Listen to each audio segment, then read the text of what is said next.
We are a panel of four. One is remote from Boston. We're being joined by Carol Fishman-Cohen, who is the founder and CEO of iRelaunch. And with me on stage is Judith Williams, who is the founder of, do you want to announce it? Yeah, Sugarwork Inc. We've been in stealth since April when we incorporated and then closed our funding. And we are a flexible work platform that's geared on allowing experienced employees to work the way they work best. And joining me is Gene Accius from AARP, and he'll tell you about his distinguished career. Well, good morning, everyone. Gene Accius with AARP. I'm the Senior Vice President of Global Thought Leadership. I've been with the organization for over 17 years. Our focus is really elevating innovative insights that really changes how the world not just views aging, but also values the aging of the population. And what are the opportunities to work across sectors in order to reimagine, as Maria just talked about, the future, particularly for aging societies. And also with us today is Jamie Woolf from Pixar, and she'll tell you about her amazing career. Yeah, so I'm at Pixar Animation, and I am the Director of Culture and Learning. And so I'm just fascinated to hear about all of this about longevity, because it's something that I think Pixar does well and could also do better. And Carol, I'd love for you to introduce the company you founded that I participated in when I was relaunching my career. So it's really a life changer. Wow, that's right. Hi, everyone. I'm Carol Fishman-Cohen, the CEO and co-founder of iRelaunch. We work directly with employers to create formal career reentry programs to bring people back to work after taking career breaks for a range of reasons. And we support a community of over 100,000 relaunchers, as we call them, who are in all stages of returning to work after career breaks from 1 to over 20 years. Wonderful. And so the last few panels have raised a number of important questions that we're going to try and address. Tricky ones, but I think with this talent pool, we can look at some of the issues. And what we're thinking about is that adults 50 and older are a dominant force in the economy. It's attributed to $8.6 trillion today, growing to $22 trillion shortly. So they're a major factor, and nearly 25% of the workforce will be 55 plus in just a few short years. So this is a major force growing. And we've heard the questions raised, the importance of addressing ageism for older workers, being a continuous learner, upskilling. And we heard about digital literacy. And all of these are going to be, as we've heard, essential to people who are going to have a multi-stage life. That the three-stage life that many of us were raised on, learn, earn, retire, no longer makes sense in a 100-year life course. And we need businesses to recognize that, both for their products and services, but more importantly for their employees who are going to be part of a 5-generation workforce. So let's tackle one of the trickier questions first that we've heard about, which is ageism and diversity.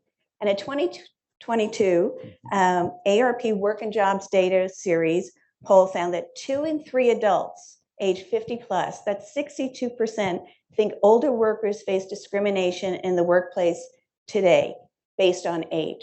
And many have considered ageism as the last acceptable ism. Why don't American companies value age as an aspect of diversity? Gene, I'll turn to you first since you were involved in that study. Sure. Well, thank you so much, Susan. A couple of things. One is what we've heard today. And I'm actually going to start off with the longevity economy data. You mentioned the 8.3 trillion. That's just here in the United States. We just released a global longevity economy series that looks at 76 economies across the world. And what we found was that in 2020, the 50 plus population across these 76 economies contributed roughly 45 trillion in economic activity. And that's going to increase to about 118 trillion by 2050. And you would be surprised in terms of some of the countries that made it into the top 10. But the key point here is the fact that this is a growing market, not just in the US, but also across the world. And the interconnectivity, because of our globalization, has huge implications for this population. Susan, to answer your question, I think it really boils down to 3 things. One is that there's still myths, particularly around older workers. And you even heard some of that during the conversation with Maria, that older workers are expensive. And particularly as they age, they may not be as productive. Well, we know that it's just not the case, that older workers, older adults bring tremendous value to the workplace, both in terms of the emotional intelligence, their creativity, their reliability. We tend to see lower turnover, particularly among the older population. The second myth is around this idea of being technologically challenged. And we just released, in fact, today, a global employee survey of 12,000 people over the age of 25, and then also segmented it by those over the age of 45 across 12 countries. And 94% of older workers in the survey indicated that they had little to no difficulty managing any form of technology during the pandemic. 94%. That's a myth buster. That's a myth buster. And that is global. The second aspect is to your point that there is a cost to discrimination, particularly age discrimination. And I think we have an opportunity to elevate the direct and indirect costs of actually excluding someone based off their age, based off their gender, based off their race, whatever that exclusion is going to cost you something. And what we found was that in 2018, the cost of age discrimination was $850 billion in the US alone. And then when you dissect that, what you find is the fact that is the intersectionality aspect of this, meaning the fact that of that 850 billion, a third of it had to do with the fact that women were involuntarily forced out of the labor market. So this not only impacts older workers because of their own financial security, it has huge implications for companies and businesses. And guess what? It has huge implications for all generations. Anytime you exclude any subgroup, it stifles economic growth, which impacts all of us. And then the third piece I'll just quickly say is that I think we have an amazing opportunity to really elevate age as part of the diversity, equity, and inclusion agenda. We did an employer survey, and I want to acknowledge my colleague, Ramsey, who was with us and had helped to spearhead this for AARP, that looked at with employers, particularly over 6,000 employers across OECD countries. And we asked them about their sense around multi-generational workers. And 85% or so said that I value a multi-generational workforce, but 52% did not include age in their D&I policies. So we clearly have to close that gap. I think as there's conversations around ESGs and really trying to figure out exactly how do we put some precision around that S, that including age is a critical element of that. That's such helpful information and data to have. And Judith, you've had some experiences in starting your company that have relate to this and previous work you've done at other companies. And would love to hear your perspectives. Yeah, absolutely. So I was, before founding Sugarwork, I was SVP of HR with responsibility for global diversity, equity, inclusion, as well as global health and well-being. And one of the things that we realized was that we needed to do some internal myth busting because we had 5 generations in the workforce and their collaboration skills weren't always as strong as we needed them to be across different generations. So one of the things that we did was we started a multi-generational employee resource group so that people could get together in a kind of social and fun setting. We also created a program for mutual mentoring. So it wasn't older person, dump your knowledge on younger person. It was, we both show up and we have something to share and what are our domain expertise. And so those relationships broke down a lot of barriers because across the generations, they realized that a lot of the assumptions they had made were not true. And they built really true and lasting relationships. And then the third thing that we did, and we did this particularly among our software engineers, is we would pair junior software engineers with more seasoned software engineers to present at conferences or to do papers. And so they would have to work on deeply technical work together, and they had complementary skills. And that really built alliances across teams. So those were some of the things that we did at SAP. When I worked at Google, and Google, has this reputation, which we've all heard of being young and fun. I used to call it adult Disneyland.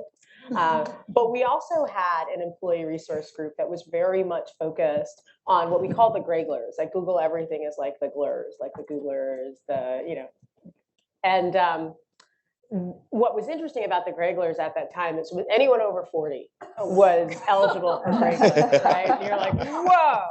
And, and as Google's demographics have shifted, the demographics of our graders have definitely shifted as well. But one of the things that they told us in DEI is that we would share these internal demographics and say, this is our percentage in our 20s, this is our 30s, this is our 40s, and then older. And they were like, we're not all the same. So they taught us in diversity, equity, and inclusion to be really thoughtful about how we looked at these different generations and their different needs. They told us about the need for continuing education. They told us about what it was like to have to do parenting and caregiving. So we were able to adapt our overall benefits package based on some of the insights that they gave us. That's really helpful. And I know Pixar has really been thinking about this. I'd love to hear how they're addressing it. Well, one of the stories that I think illustrates a positive example is Bob Iger coming back. And I don't know if you've read the details of this, but Bob Iger was the CEO of Disney. He retired for 3 years, spent time on his yacht and with his grandchildren and had a great time. And he said, you know, he got his to-do list out of his brain and was able to sleep at night. And lo and behold, they call him, I understand, like on a Sunday. And that day he kind of decided, okay, you know, talk to my wife, and he's back. And not once have I heard anyone talk about age. He's 71. He clearly retired and has come back in, you know, the public eye. And he is absolutely revered. I mean, the stories about Bob Iger are about respect and wisdom and all the things you might hear like in an Asian country about how we talk about older people. That's how people are talking about Bob Iger. And I just love the visibility of that. Age has not, I've not heard one story about his age. It's like, thank goodness he's back with all the depth of his experience. His experience, his wisdom. Yeah. Yeah, that's a wonderful story. So how are we going to attract and retain older workers? And Carol, I'm going to invite you to begin this. We've had a tight job market and an aging workforce, and the past few years changed how companies think about attracting and retaining older workers. What have you seen as you have developed programs with hundreds of companies? Right. Well, you know, the past few years, you can't discuss that. You can't think about them without discussing the pandemic. And if you remember the very beginning of the pandemic, where any medical professional who was available out of retirement or after a career break were asked to come back and came back into the medical institutions. And there were all sorts of rules relaxed, like nurses could practice across state lines, et cetera. But what you saw there was people who were on some kind of career break and came back and immediately started contributing. And so in the medical profession, and then also we started to have a lot of unemployment. And in the unemployment offices, the underlying code of under all the code that runs unemployment software is the ancient code of COBOL. And so they would also be pulling back those older coders who knew that language to come back and make necessary repairs there so the unemployment offices could run smoothly. And I remember thinking we really have to grab this moment and understand that this is a great example of what it's like when people come back. And the career reentry programs that have been established really embrace this idea of coming back in your 40s, 50s, 60s after career breaks for a whole range of reasons, including unretiring. And the more examples that we have out there, then not only is it going to be more inspiring for individuals who want to go that route, but it's going to prove to even skeptical managers that the career paths of people who take career breaks can resume, can be productive, and we can see people thrive in their careers again. It's really helpful. So a word that comes up often when we think about older workers is flexibility. But flexibility now is like the mantra, I think, at every stage, at every age. But some companies have really, a handful have created special programs for older workers who might want greater flexibility. Is this a new way of thinking about the future of work from your perspectives and the companies that you work with? And I'm also curious how AARP is thinking about the trends in this area. So that is a great question. I'm a big fan of Adam Grant. And Adam, particularly in this context, wrote a piece several months ago that talked about for so much of our life, we anchored our life around work. Work dictated not just where we lived, it dictated exactly what we did, particularly during the day. And now we have an amazing opportunity to reimagine and really change the paradigm about what work is and the workplace. In terms of flexibility, the Global Employee Survey demonstrates exactly what you just said, that overwhelmingly, particularly for those who were part of this sample, they indicated that COVID really made them realize how important having greater flexibility is, this gift of time. And in addition to that is really thinking about not just the time aspects, but really making sure that they are investing in themselves in a way to meet their future needs. 56% of those older workers in our survey indicated that they've actually taken skill training to help improve their job performance, and that they're really in the driver's seat. And to your point, Susan, I don't know any generation who doesn't like the idea of greater flexibility. So we are seeing companies, particularly through our Living, Learning, and Earning Longer initiative that comprises of nearly 100 global companies, talk about ways in which they're reimagining with their workforce what flexibility looks like. And we're seeing that both in terms of blue collar workers, as well as in the retail space, in terms of exactly giving workers more agency and extending greater trust in terms of how they get their work done. And at Pixar, you had mentioned to me, Jamie, about how software engineers were thinking about part-time work, flexibility. Is that a strong initiative there? No.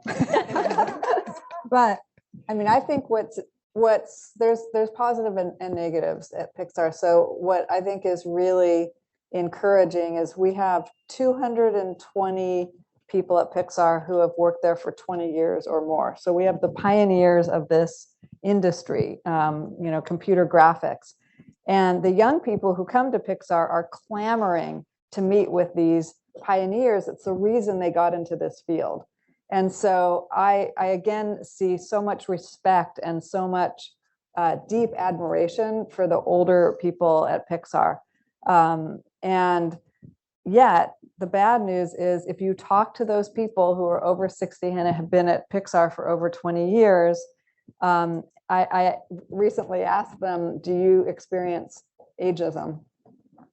And whether it's a story they're telling to themselves, the story I heard over and over is that I have a lot to, and we do capture them as mentors and teachers, and they teach our interns and our young people, but their experience is that there's so many young people in this field that maybe it's time for them to move aside and let the young people, take my place. And I think because entertainment industry is so youth oriented, I think the ageism is just conditioned into them, even though they're respected. And then on the technology front, so Pixar is really a mashup of artists and technology. So the art and technology is inextricable.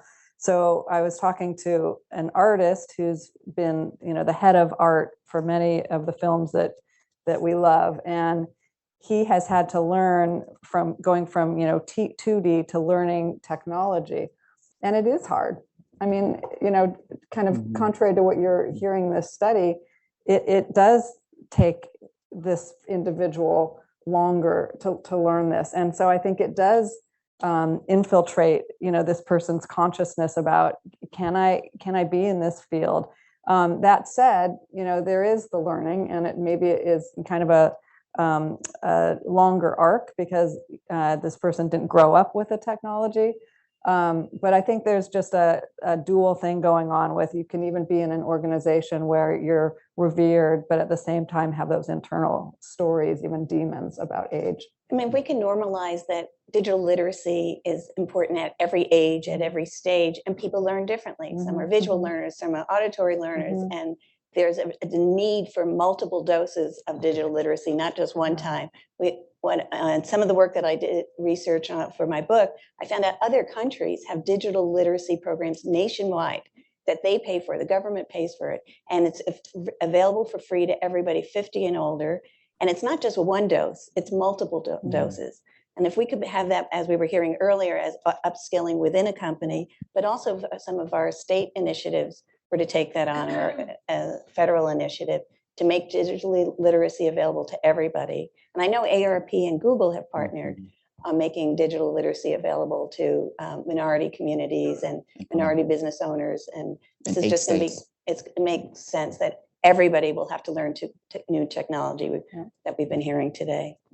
So if that becomes the part of the culture that we're going to have career breaks, we're going to have longer careers. Carol, you've been instrumental in helping people think about normalizing career breaks. In fact, that's your mantra there under the name of your company. And some exciting things happen in 2022 that I was hoping you could talk about, and also how a company will normalize career breaks, then upskill people. And what are some of the exciting things you've done with returnships? Sure. So we talk about the institutional shift as it pertains to how people are viewing those who take career breaks and then relaunch their careers. And really, the first step was a complete reframing of the career break when more and more companies started creating these formal career reentry programs. Some of them are known as returnships, some of where there's an internship involved, some you're hired directly as an employer from day one. But the idea that the career break used to mean that the resume got tossed out. Now with these programs, you have to have a career break in order to be eligible to apply for and participate in these programs. So that was really step one in the institutional shift, was that reframing. The second step happened, as Susan's referencing, in March of this year. LinkedIn created a career break category for profile building.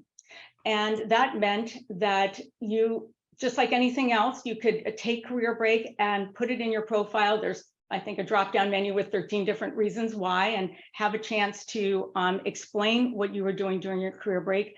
And the idea that LinkedIn, the arbiter of career profiling and career paths documenting, would create this category was, in our minds, a validation of the career break being part of a career path. And then, so that was step two. Step three in an institutional shift of normalizing career breaks will probably be when in applicant tracking systems or inside companies, when they bring in people for career reentry programs, that there's actually on their official drop-down menus a category for career reentry programs, and not something that they have to fit it into, like they're using the internship category, except it's for mid-career people. And when it's baked in like that to these infrastructure software that companies use for managing their and tracking how their people move through the organization, then I think we will have reached step three. I think it's such an important step that LinkedIn did. It normalizes not only taking a career break, but what you took it for. And they have a category for caregiving. And that we've been hearing throughout the last 2 days is going to be a feature of every single person's life. And we need to recognize that people may have a 60-year career span, but they may not be doing paid work throughout that 60 years, and they may want to be doing different things. But most certainly, everybody's going to be involved in some sort of caregiving break, and that will become the norm in the 100-year life. And I think LinkedIn did a tremendous service to everybody who's been in that role by validating it. Susan, can I just chime in? I totally agree. In 2017, we did this series of conversations with millennials around caregiving. And that was one of the key things that we actually heard. We actually titled the paper Life Interrupted, because oftentimes so many people don't think about a millennial being a caregiver. You know, they think that they're off to college and then they're going to get their first job and all of that. But in many cases, it was life interrupted. And we heard from this young lady who actually took a career break to go take care of her dad because her dad had Alzheimer's. And when she was ready to get back into the labor market, employers could not fathom why she took that time off. Could not fathom. And we were so outraged by that we started to actually have conversations with human resource professionals, Sherman and others, to get us to say, look, there's skills. Being a caregiver is a job. And there's skills that you learn, how to navigate a system, how to communicate, how to coordinate a complex, I mean, there's so many different skills. So I am really excited about the idea of a career break. Yeah. And Oh, I just want to Go say, building off of what Jean's saying, Manpower Group did a survey a few years ago of millennials, and they asked them a whole bunch of questions. And one of them was, how many of you are anticipating a future career break? And they had all these different reasons for why you might take a career break. So we parsed through that data, and we saw that over 50% of the men and over 70% of the women were anticipating a future career break. So maybe they're recognizing their lives are going to be longer, but career breaks aren't going away. We expect to see more of them going forward. And that's why it's so important for companies to establish career reentry programs, because of the signaling to their own alumni who might come back, to their employees who have a friend or relative who they could recommend for the program, but especially for their earlier stage employees who are anticipating that future career break. And then they know that their company understands people go through life stages and can use their program to come back in if and when they take career breaks. And in the article you wrote for HBR, you mentioned that Goldman Sachs and Sara Lee was one of the first companies to start acknowledging career breaks and having returnship programs and reentry programs. And now it's what, 40% of Fortune 500 companies offer that right now? Yeah, it's 40% of the Fortune 50 have career reentry programs, and about 11% of the Fortune 500. So that's kind of interesting, because it shows like there's a lot of work to still be done there. But yes, the largest employers are the ones, of course, with the largest hiring needs, and you see more of them with these big programs. And I would love if you could tell a little bit, Judith, about SugarWorks, because it relates to people who want to change what they were doing with or without a career break, but how they might go from full-time to part-time, and how SugarWorks can help them. Yeah, and it's SugarWork, no S. Right. Oh, okay. SugarWorks is an architecture firm. So one of the things that we realized was that a lot of employees, they want their career to continue, but they get tired of necessarily like working 50 hours or even 40 hours. And there isn't a really good mechanism for them to communicate that to their employers and their HRIS. So we start by asking employees, what are your flexibility goals? You know, how much are you working now? And ideally, how much would you work? What days would you work? What time of the day would you work? And what would you be doing with that extra time? Do you want more education? Do you want time for caregiving? And we're able to feed that back to employers so they actually understand the trends in their workforce, and then they can shape specific roles that are geared to the flexibility goals of their employees. And this is really important in certain industries, because although we've had something of a labor market shortage, it's been very acute in particular industries like manufacturing. Earlier today, folks were talking about how we have exalted the college degree as the path to the middle class. But I'll tell you, if you are a certified welder at 18 and you're willing to move to one of these places where there are these manufacturing plants, you can start at $100,000. You can have a career growth, a trajectory. And folks are not taking those jobs. So when one of those certified welders or a skilled craftsman leaves one of these manufacturing plants, there's a hole. And so the employers, the owners of these businesses, they'll do anything to retain those employees.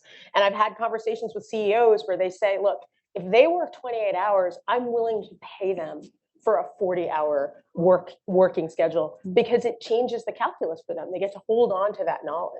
And I think about the example, Carol, that you said about the COBOL programmers.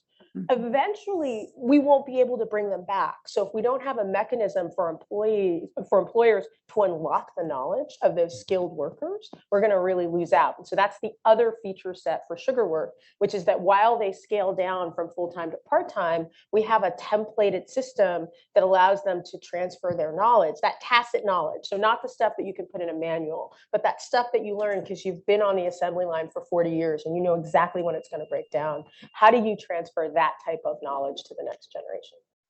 So what should companies be thinking about from the concept of a 60-year career span for their workforce, particularly for younger? How are they going to be surprised by what the younger workforce might want?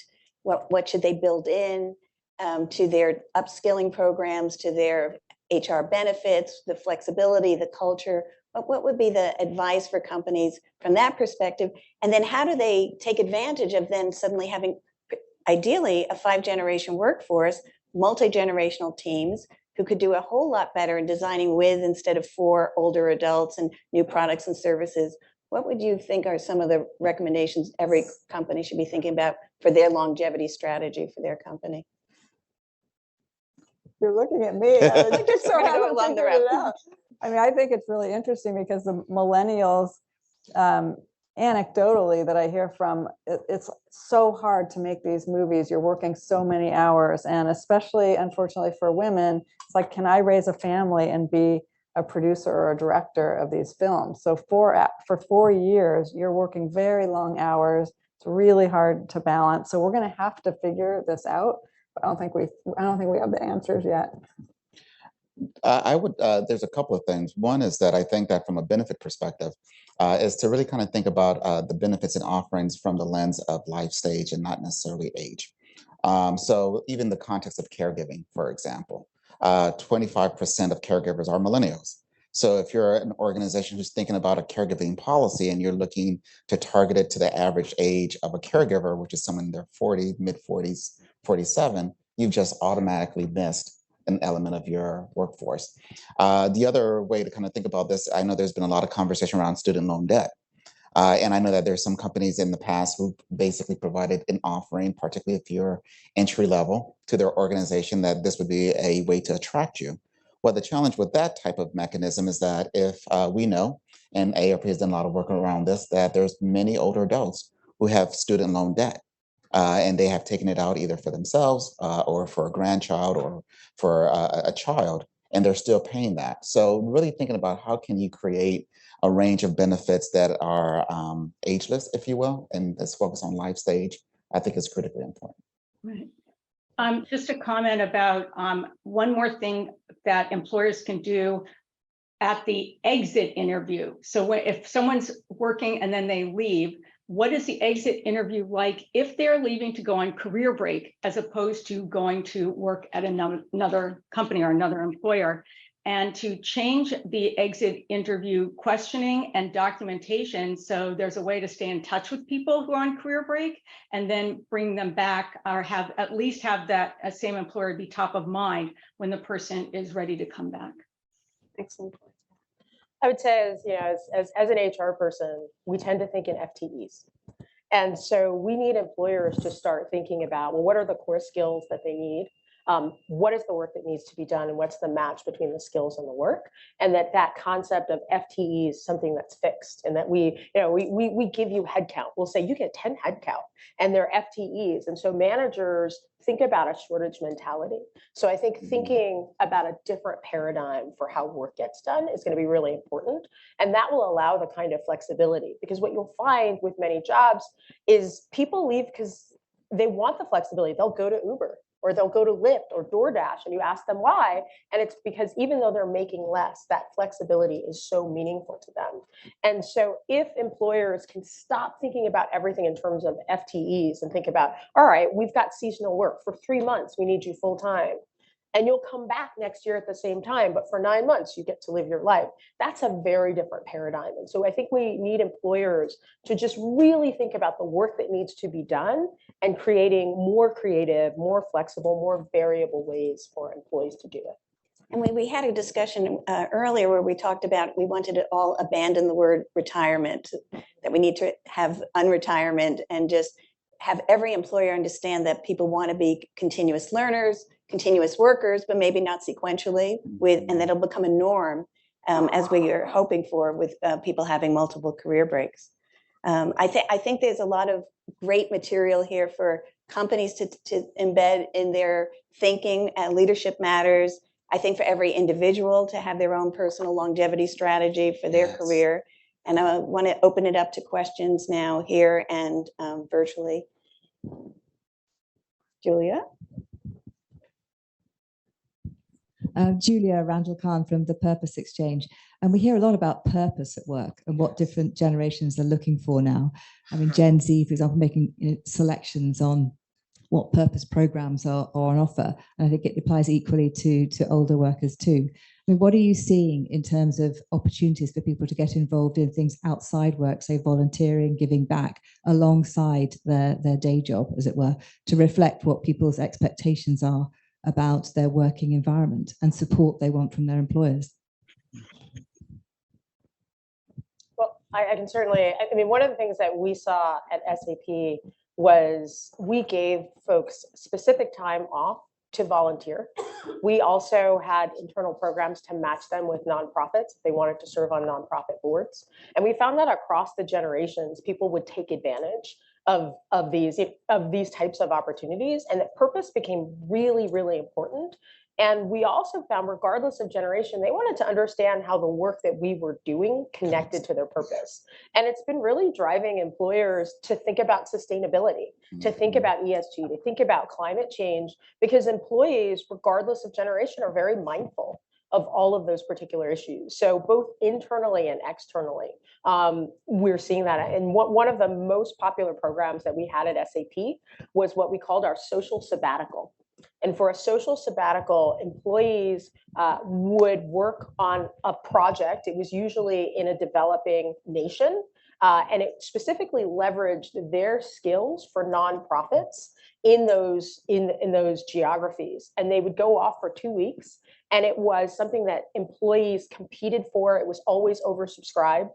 And every employee who did it said that it was one of the best experiences. And it was something that was available to people at every stage of the career life cycle, whether they were an SVP. We actually had one specifically for our most senior executives, and we also had them for earlier talent, and everyone took advantage of it. So I think employers have an opportunity to think creatively, not only about external opportunities, but how you bring some of them in-house and you embed them in the work life so that people, they can take a career break if they want to or need to, but for financial reasons, some folks cannot. And so allowing them to connect to purpose, to connect to those organizations while still keeping their core job, I think is also really important.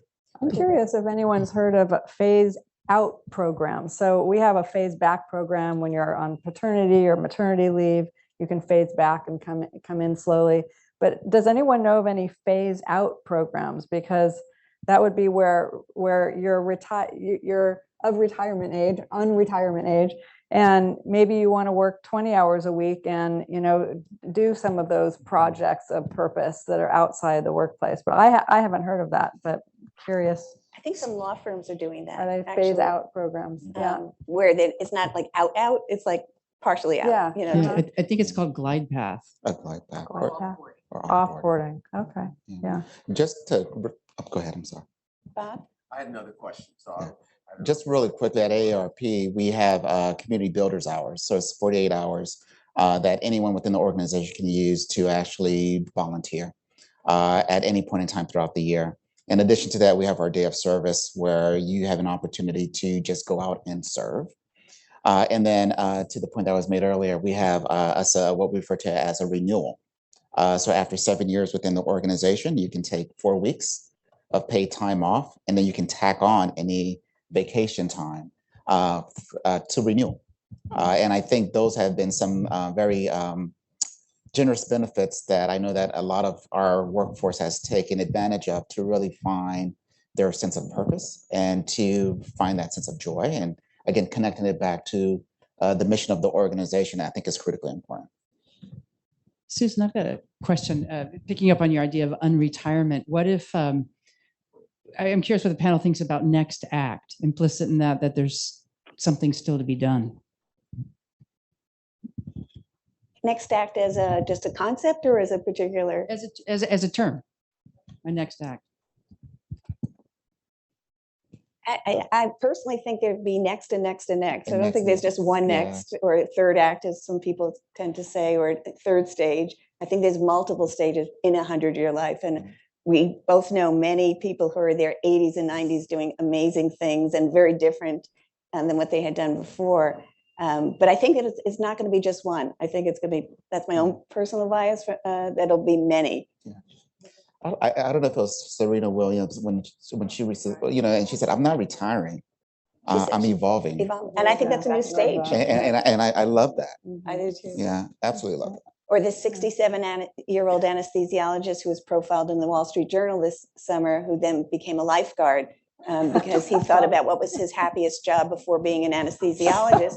And he was 18. He loved being, so he went through the training, and it's his, next stage. But I can imagine he's going to go do something else amazing. Bob, I know you want to ask a question. Susan, for you, for the panel, maybe Jean particularly, I'd be interested in your thoughts. One phrase or what I haven't heard mentioned or really addressed at all has been the idea of internalized ageism and how we combat that. Because I think particularly for my generation as a leading edge boomer in terms of age, there's an awful lot of internalizing those views of questioning my skills, my talents, whether or not anyone still needs them. We talk about that sense of being valued by someone. Dr. Becca Levy's work that came out in her book, Breaking the Age Code.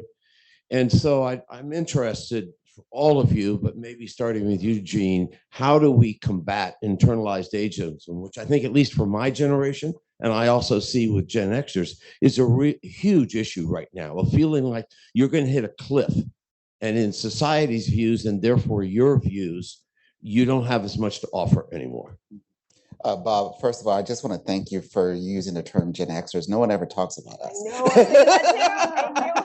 Like Gen who? I don't know where. What is that? What's their segmentation profile? No, but seriously, I think that's a very valid point. The World Health Organization actually back earlier this year referenced that, when you look at ageism, that is extremely pervasive, both from a societal perspective as well as from an individual perspective. And I do think the points that you made, Jamie, about really, how do you start to align that? I think is something that we need to think about, particularly as we think about the opportunity to continue to work and give back and contribute, especially now as we start to reimagine what work might look like.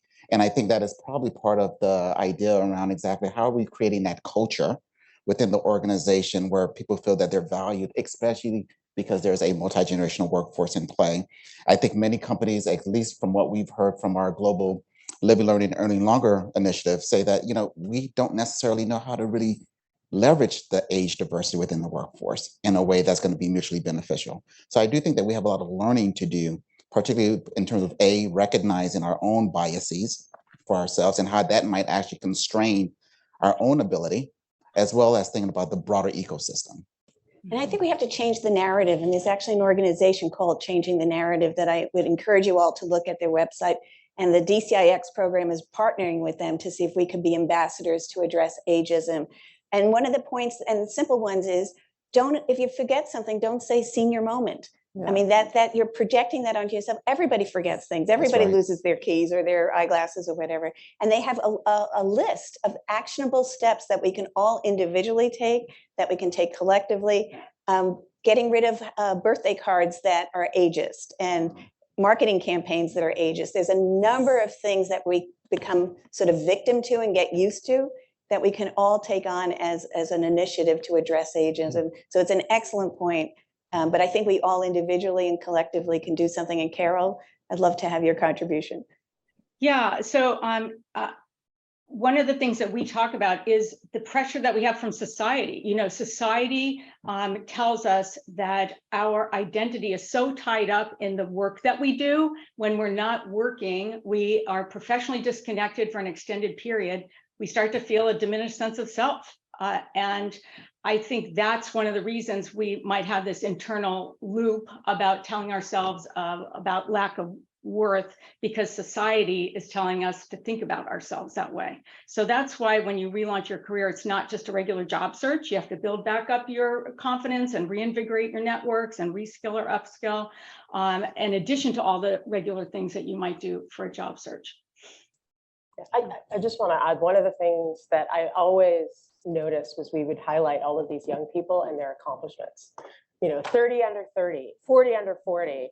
And I was so happy when a couple of years ago they launched 50 over 50. No, now they have 60 over 60. And now they have 60 over 70. 60, right? And so we need to celebrate and tell those stories. Yeah. And sometimes I'll say, oh yeah, I'm old now. And my friends will be like, no, don't say that. And I'm like, no, I'm old. I like it. It's awesome, right? So I think there is something about what are the narratives that we tell? How do we take back some of that language and some of those ideas? How do we promote visibility? What do we do with older folks? We stash folks in senior living facilities so we don't have to look at them. And that's horrible. I used to spend a lot of time in Brazil, and they did so much multi-generational socializing. So it was normal for kids to go to a party with their grandmother. And they'd be super happy, and their grandmother would be out sambing with like these little kids and teaching them. And that was a kind of cultural vitality that I don't think they have the same level of ageism. So I think we need more of that celebration and being like, yeah, we get older and it's fine. Right, and we need traditions around the different transitions that people go through in the different stages. I know we're supposed to take some audience questions, and I'm competitive. Well, I actually think I could listen to you guys all day. Are we over? but we can't. Okay. Thank you for that wonderful conversation. Thanks and to my wonderful panel.